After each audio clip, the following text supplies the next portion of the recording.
All right. So, brother Joe mentioned something about the songs and how they were. What was the word you used? Intentional, related. You know what you were doing, something like that. Not random. That was it.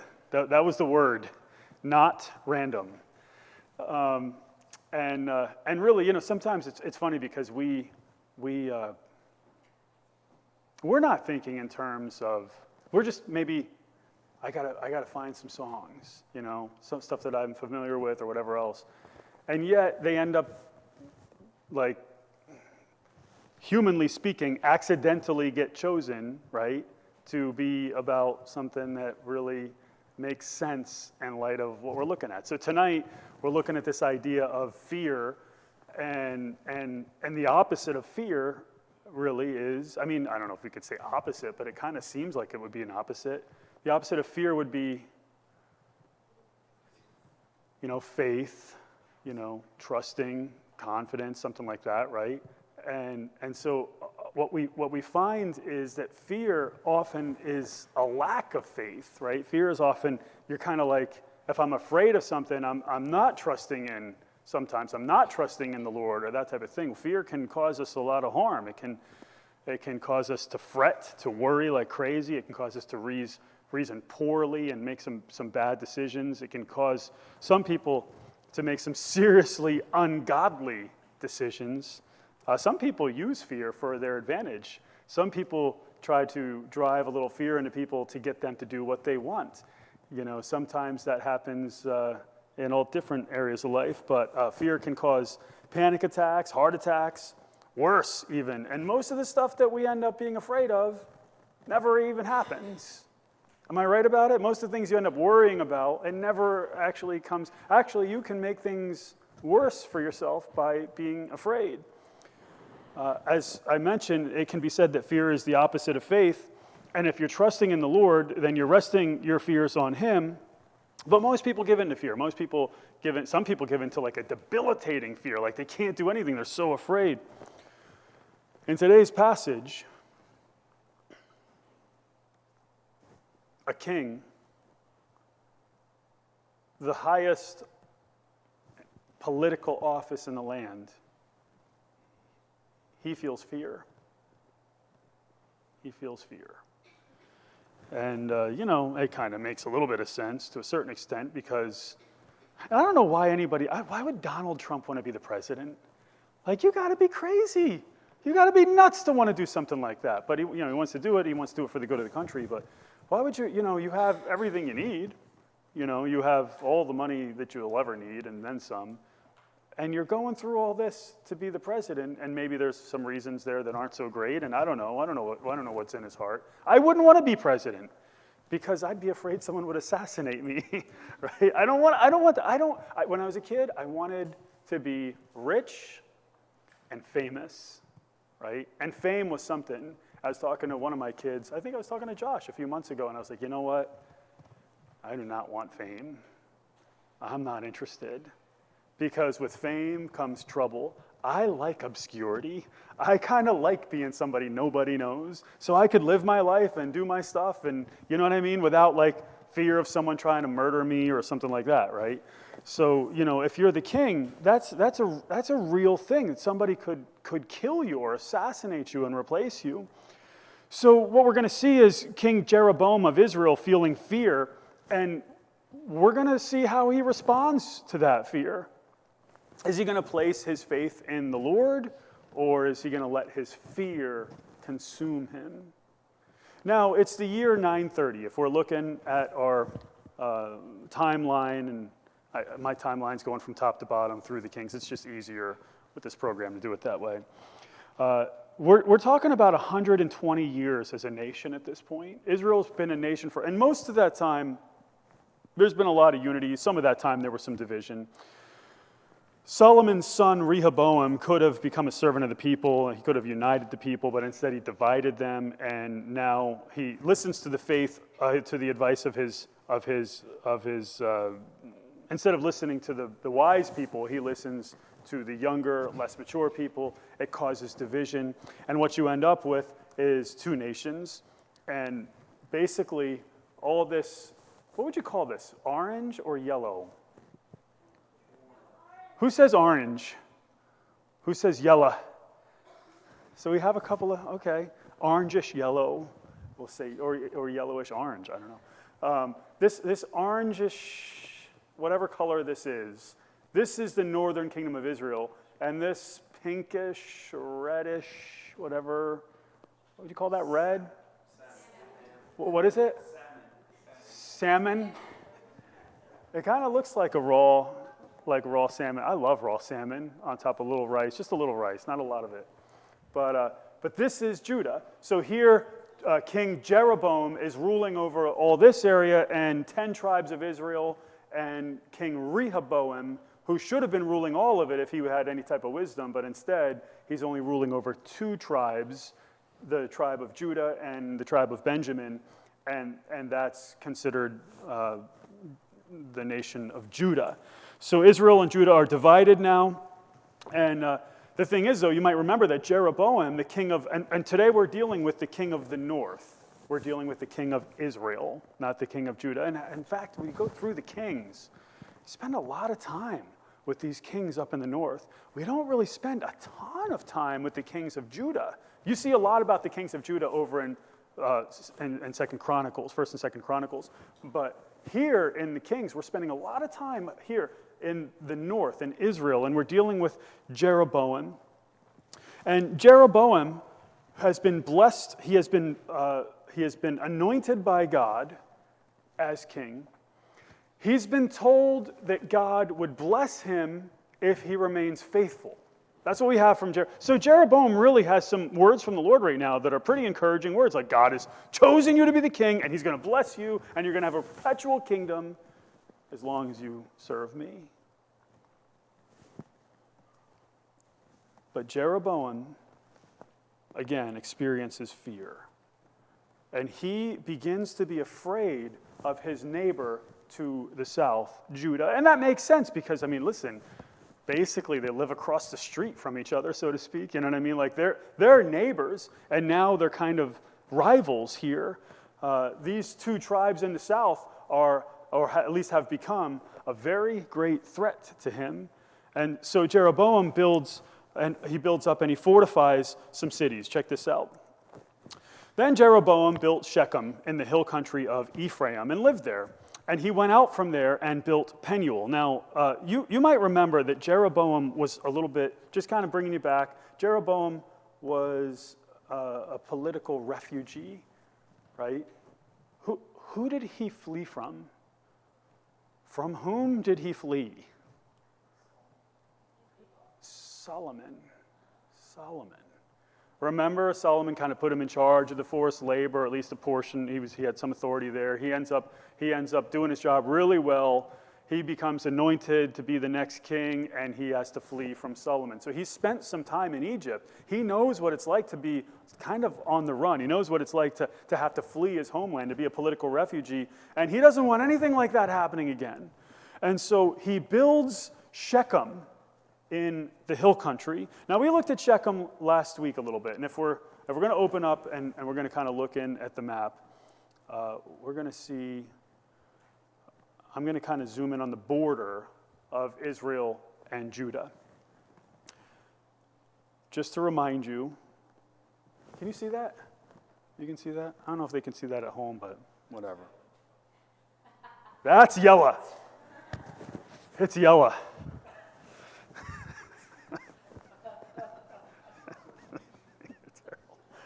And Jerusalem is here, right? And as the bird flies, they're about 30 miles away from each other, but as the foot walks, probably about 40.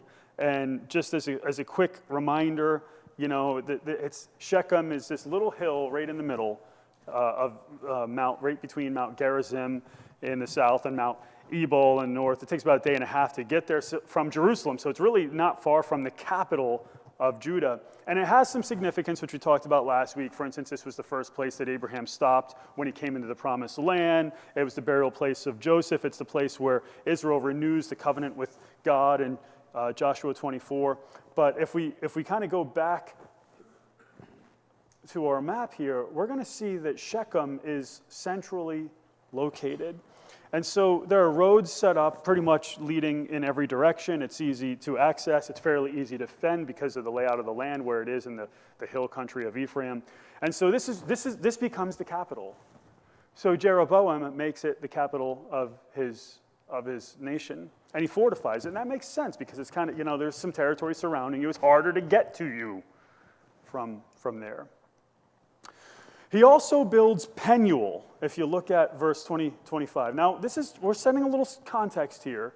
He builds Shechem, he builds Penuel. Does anyone remember anything about Penuel? Now, you got to really dig if you're thinking about Penuel. You got to really dig if you want to remember anything about that place. We're going back to Genesis.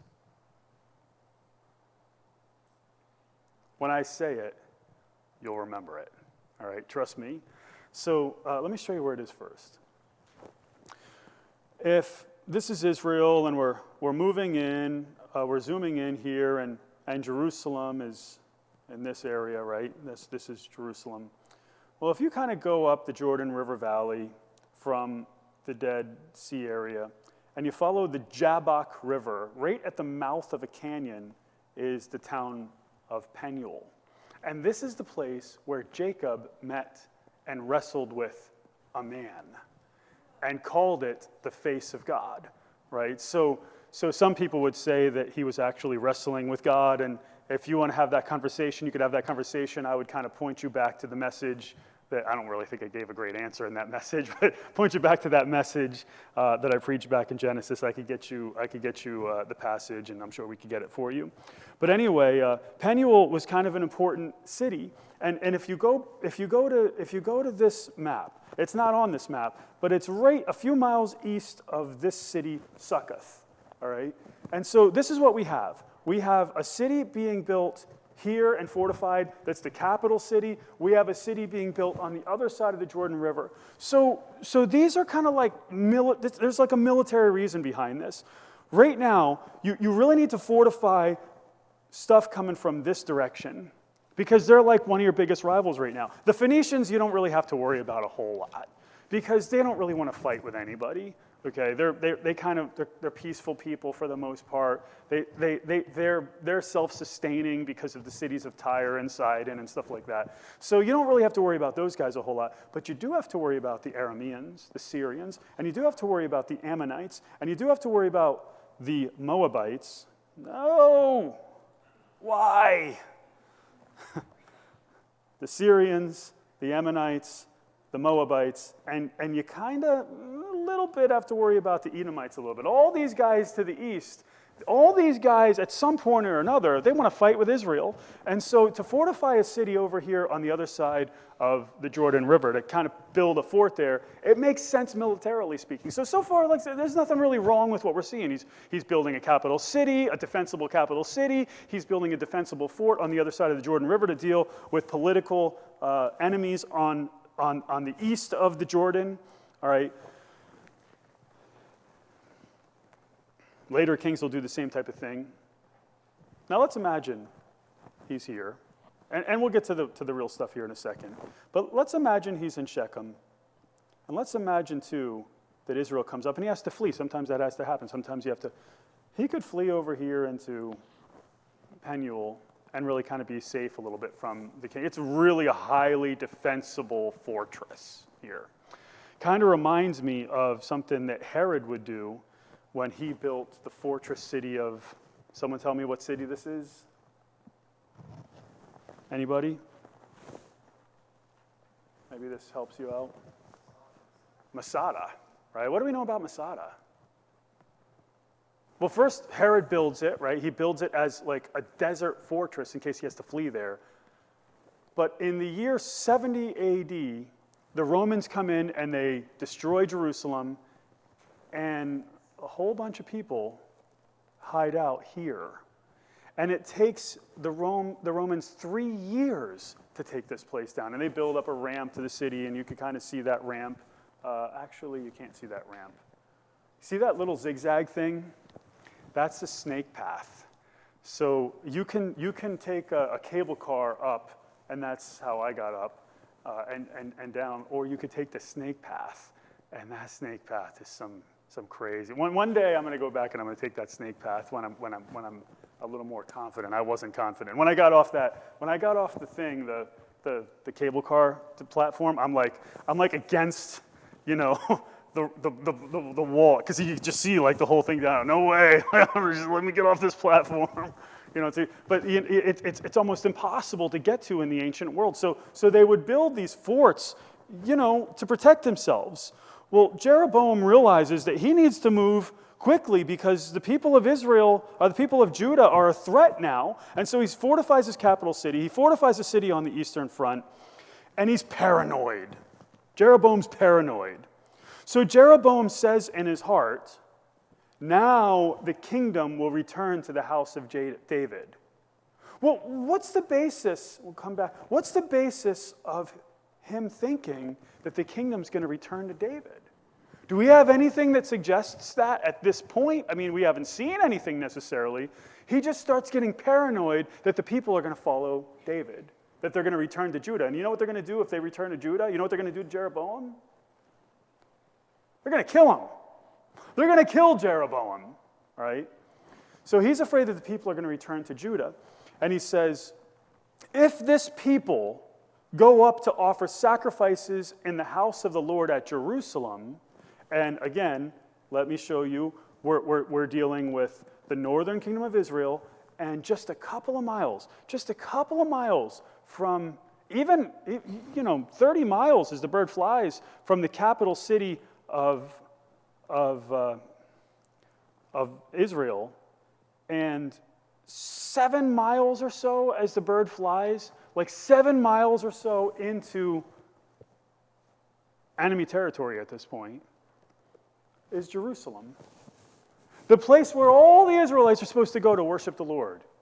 So right outside of their doorstep is the capital city, is the palace of his political rival, Rehoboam.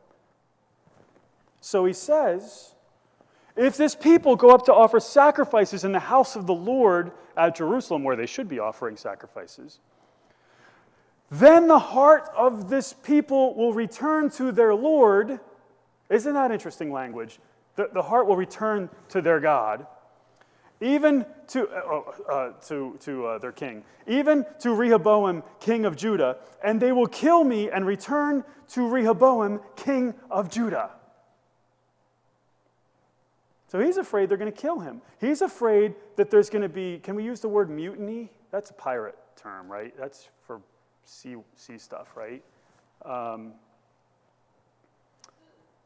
coup d'etat, right? There was a coup. Did you know there was almost a coup in Russia?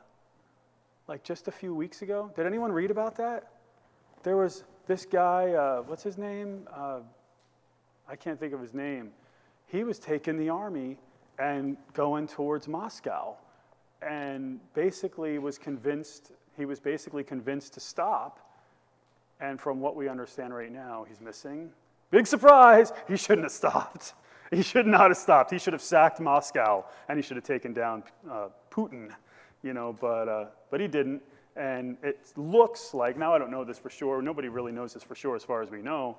But it looks like he might have gotten whacked, by Putin. But anyway, that's what Rehoboam thinks. He thinks, Jeroboam thinks. He thinks, I'm going to get killed. These people are going to turn. They're going to turn to their king, Rehoboam, and they're going to kill me. So he knows that his kingdom is not exactly the most secure, and he's paranoid that they're going to come at him.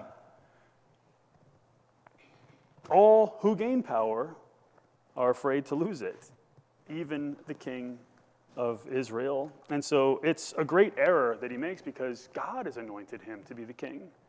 God has promised him blessing. Jeroboam should have, at this point, Jeroboam should have placed his trust in the Lord. He was really given his office because of Rehoboam's faithlessness, because of Solomon's faithlessness. And here he has a chance to really do something for God, and instead he wants to stop the people from worshiping at the house of the Lord. That's what he wants to do. And so how does he accomplish this? He's afraid, And he makes a decision out of fear. We got to stop these people from going to Jerusalem, because if they go to Jerusalem, then they're going to worship the Lord. They're going to return to their king. So instead, let me build my own places of worship for our people. And that's what fear drives him to do.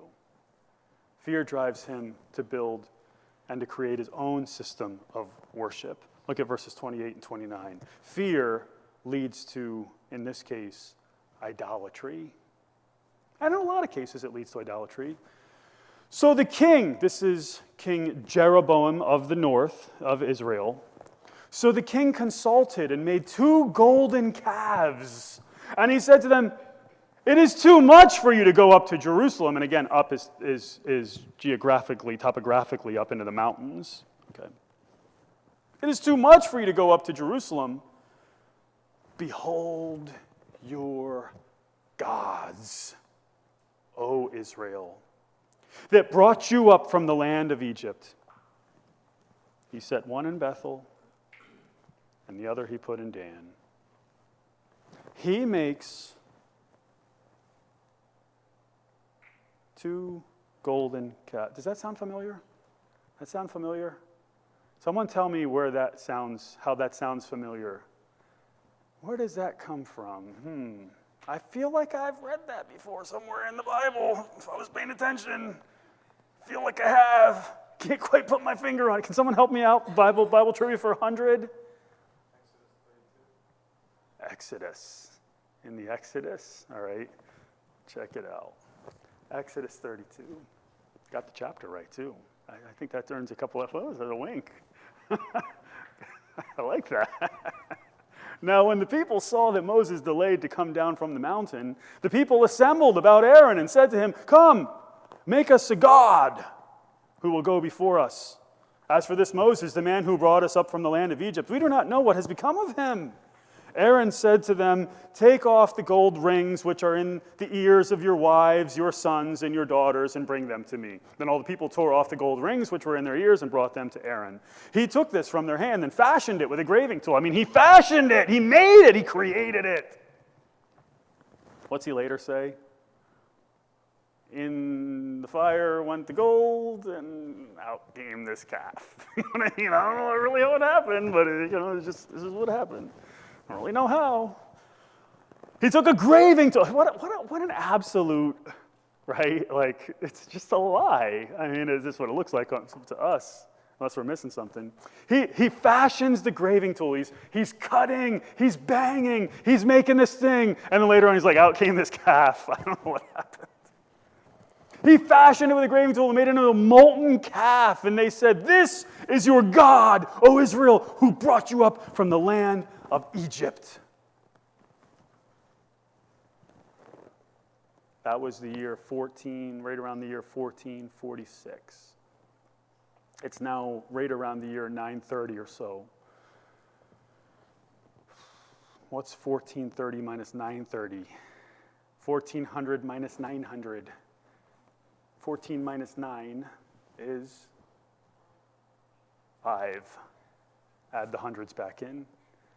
500 years later, history is repeating itself. "Behold your gods, O Israel, that brought you up from the land of Egypt." You continue reading in Exodus 32. Now when Aaron saw this, this is your God. Now when Aaron saw this, he built an altar before it, and Aaron made a proclamation and said, "Tomorrow shall be a feast to the Lord." So the next day they rose early and offered burnt offerings and brought peace offerings, and the people sat down to eat and to drink, and they rose up to play. This is not a mistake that Jeroboam constructs golden calves. It's not a mistake. First off, you have the history of Israel where the golden calf is made at the foot of Mount Sinai, fashioned by Aaron the priest, and later lied about when called to account. But in the ancient world, ancient Near Eastern gods are often depicted as a bull or as a calf. It signified strength and power, and so Baal was sometimes depicted as a bull or even a calf. And so you look here and you say, what is Jeroboam doing? And some say he may not be creating false gods. He may be saying this image represents the Lord. All right? And that may be true. He may actually be doing that. He may be saying this is an image that represents the Lord. But it's still idolatry. It's still idolatry. I don't care if it's representing the Lord or someone else. It's idolatry. It still breaks the word. I remember one person, they wanted, I got this thing where I don't like pictures of Jesus or God anywhere. First off, you don't know that's what he looks like. Right? That's the mind of, who was it? Michelangelo or somebody like this? The Anglo-Saxon version of Jesus. Who is that? Leonardo DiCaprio? Da Vinci. So what do we have? We have some guy who's created an image of Jesus, and we're going to put that somewhere. And so I don't like it. I don't want it. I don't want it in the building. I don't want it anywhere. I don't want it in my house. I don't want it on my Bible. I don't want it anywhere. On a dusty Bible, Jesus had blue eyes on that dusty Bible. Big blue eyes. They were brown. No, they were blue. No, I don't want a picture of it, right? I don't want it. And someone said, well, it's not idolatry. We're not worshiping it. It was some years ago. I don't know why you have a problem with this. We're not worshiping it. And I said, it's still idolatry. It's still idolatry.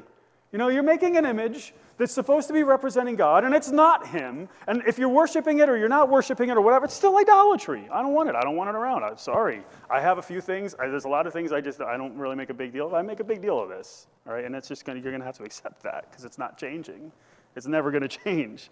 Well, anyway, you go back to this passage and you look at what Jeroboam says here, and he says the same thing that really the people of Israel and Aaron said, behold your gods, O Israel, that brought you up from the land of Egypt. And he sets one in Bethel, and the other one he puts in Dan. These are the gods. He makes these two different worship sites. And if we go back to the map, what we're going to see here is one is in the northernmost city of Israel, and the other is really in the southernmost city of Israel, not including Jericho down in the Jordan River Valley. All right. If you were traveling to Jerusalem, you would have to travel around or through Bethel to get there. So he puts one like on the way. Well, why would I go to Jerusalem? I could stop right here. I could stop right here, and I could worship here. But it's false work. It's like how many churches I've had to pass in my life to get to my church, right? And it wouldn't be convenient if this church were my church. But I'm not going to worship there because it's not a theologically sound church. Well, for some of these people, convenience was more important.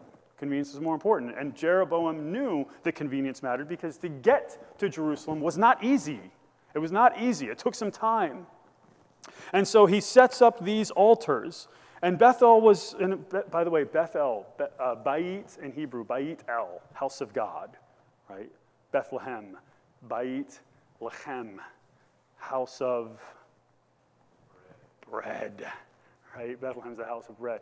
Bethel's the house of, and it's got some history to it too, because, look, Abraham offered a sacrifice near there. Jacob sees a vision at Bethel. Years later, he builds an altar there. Again, it's on the way to Jerusalem. When I was in Israel, I visited one of these two sites. I didn't get to the one in Bethel because I don't think it's there anymore. I don't know if they found it. I could be wrong about that. But there's one. This is actually the city gate, the ancient city gate to Dan, the one up in the north. And if you look around that ancient site, you're going to find this structure. See that metal? Can you see that metal structure kind of in the middle here? So these are the ruins of the worship site at Dan. And Bethel would have been a lot the same way. There's a guy who kind of built this thing here to kind of show you the size of the altar. An altar where they would offer burnt offerings and sacrifices. And this site would have looked something like this. So he builds this elaborate worship system. Out of fear, he builds it to keep people away from Jerusalem. It's a syncretistic worship site. At this site, they find shovels for removing ashes for burnt offerings. So you know burnt offerings were taking place there. They've found basins, oil lamps, figurines, and other relics. And this is a whole new system of worship, two sites of worship that Jeroboam sets up to keep people from going to worship the Lord. Syncretism means this, that you're worshiping the Lord, you're mixing the worship of the Lord with the worship of other gods.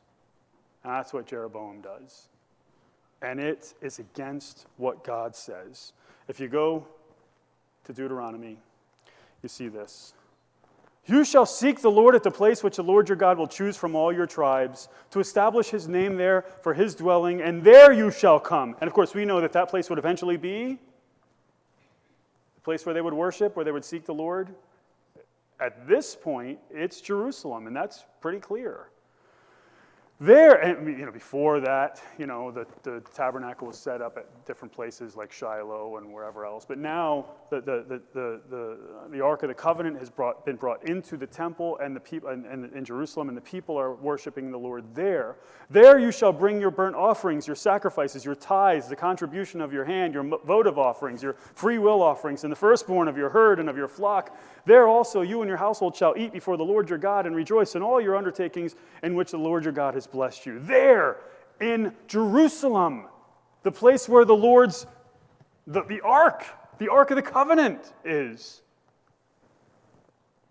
All this worship that's taken place here in Dan or in Bethel, sites that were like this, all of that is heresy. It's all idolatry, it's all evil, and it all starts with Jeroboam being afraid. And instead of trusting in the Lord and worshiping the Lord and encouraging the people to worship the Lord, he stops the people from worshiping the Lord because he's afraid that they're going to rebel against him. He is more interested in keeping his power than he is in doing what's right. Darth Vader made the same mistake. Anyway. Later on, we see God's judgment against these two places. Check this out. Amos speaks against Bethel. Hear and testify against the house of Jacob, declares the Lord God of hosts. For on that day I will punish Israel's transgressions. I will also punish the altars of Bethel. It's an insult. It's an insult to call this place house of God. What an insult, right? It's not the house of God. It's the house of maybe a false god. It's the house of maybe Baal at time or Asherah or whatever type of syncretistic worship they create. But it's not the house of God now. It's become something different, something evil, something sinister, where now they're worshiping false gods. The horns of the altar will be cut off and they will fall to the ground. We see the prophet Hosea speaking out against these worship sites. And Hosea 8, verses 5 and 6, he has rejected your calf, O Samaria. Samaria is a reference to the northern kingdom because eventually what would happen is Samaria would become the capital city. And so oftentimes the northern kingdom of Israel would be called Samaria later on. He has rejected your calf, O Samaria, saying, my anger burns against them. How long will they be incapable of innocence? For from Israel is even this, a craftsman made it. So it is not of God. Surely the calf of Samaria will be broken to pieces. This ancient city of Dan, it would ultimately fall. And almost 1,000 years later, when Jesus was ministering, they had set up another false system of worship there. They had set up in the town of Caesarea Philippi. Can anyone remember what happened at Caesarea Philippi? I would say this is Bible trivia for 600, maybe 8. I don't remember what happened with Jesus at Caesarea Philippi when he visited the place. I'll give you a major hint, and then you'll get it. Last call before I give the hint.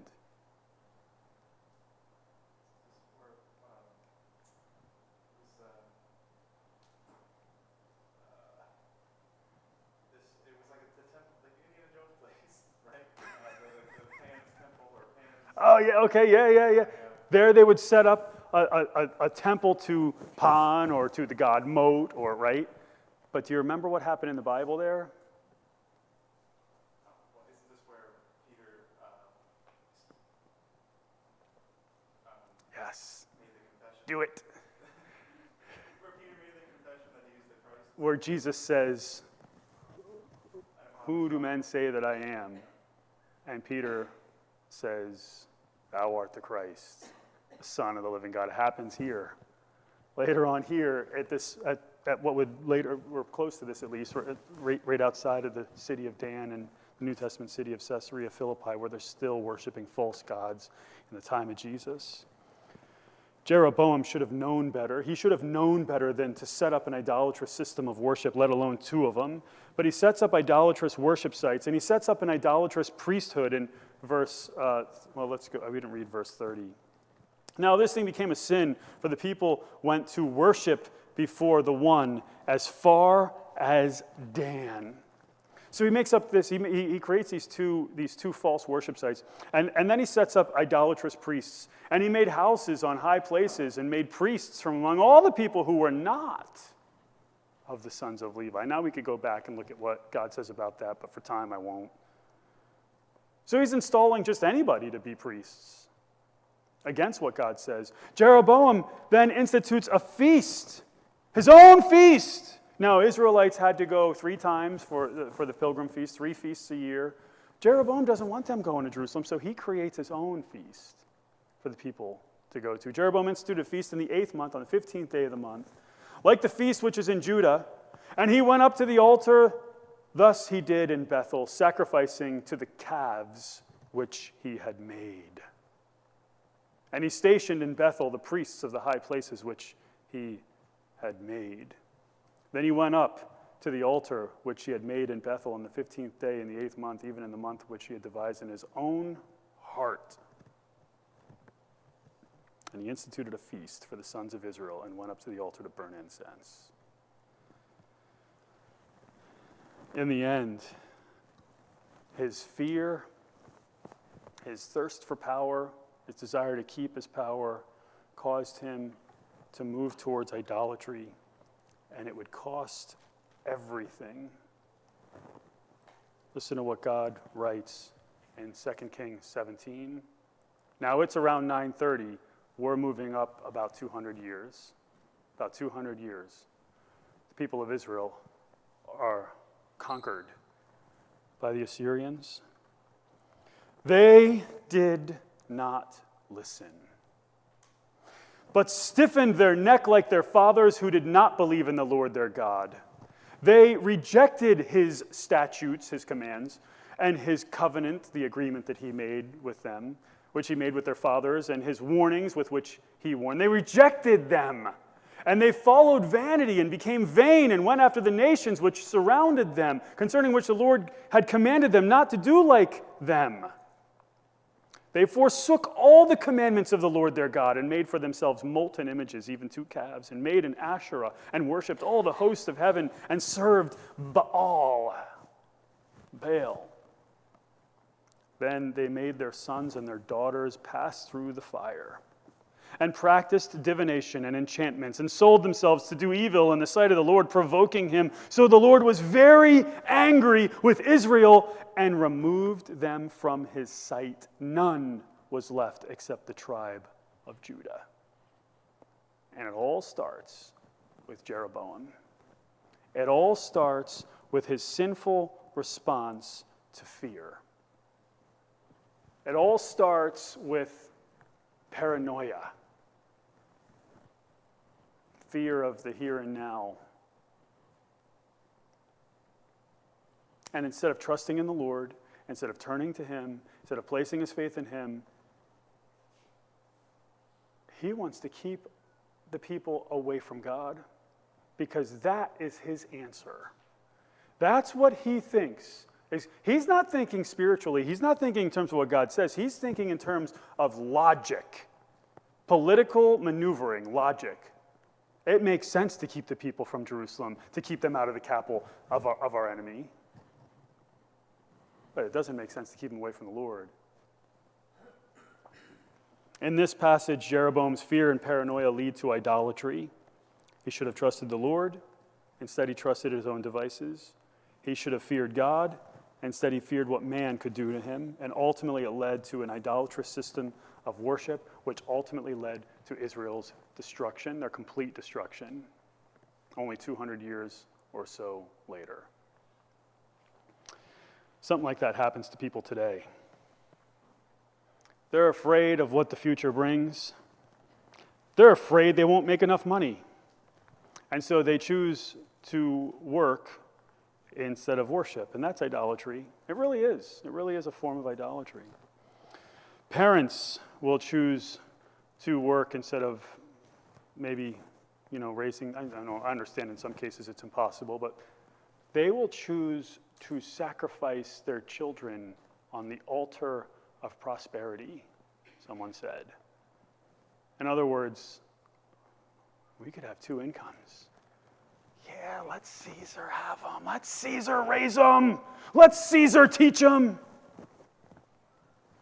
Sacrificing their children on the altar of prosperity. And then the kids come back lost and worldly, and they're like, I don't know what happened. I don't get it.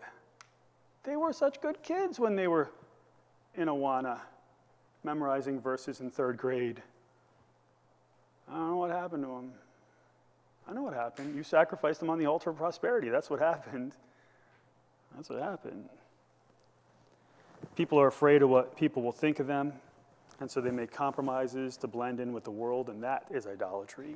They're afraid of making a real commitment to the Lord and what that looks like, and the costs that will have connected to it, and so they never actually do it, and that is idolatry. So many people today are so much like Jeroboam, and they don't even know it. They put all kinds of things in God's place, and they don't even realize it. They don't realize it. They don't realize that it's to their own destruction.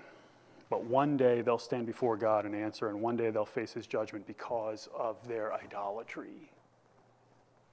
So we need to trust in the Lord instead of our own devices. And we need to worship him on his terms, not our own. And that means placing your faith in the completed work of Christ on the cross and nothing else, and taking up your cross and following him no matter the cost. Let's take our hymnals and turn to 415. Don't be like Jeroboam. Instead, are we seek ye first? Are we doing seek ye first? Instead, seek ye first the kingdom of God and his righteousness, and all these things shall be added unto you. Matthew 6:33, I think, right? Sufficient for the day is the evil thereof.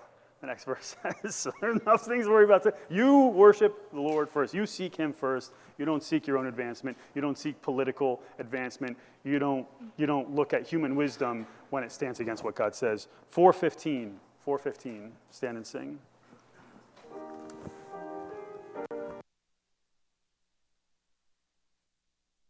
Just the first verse.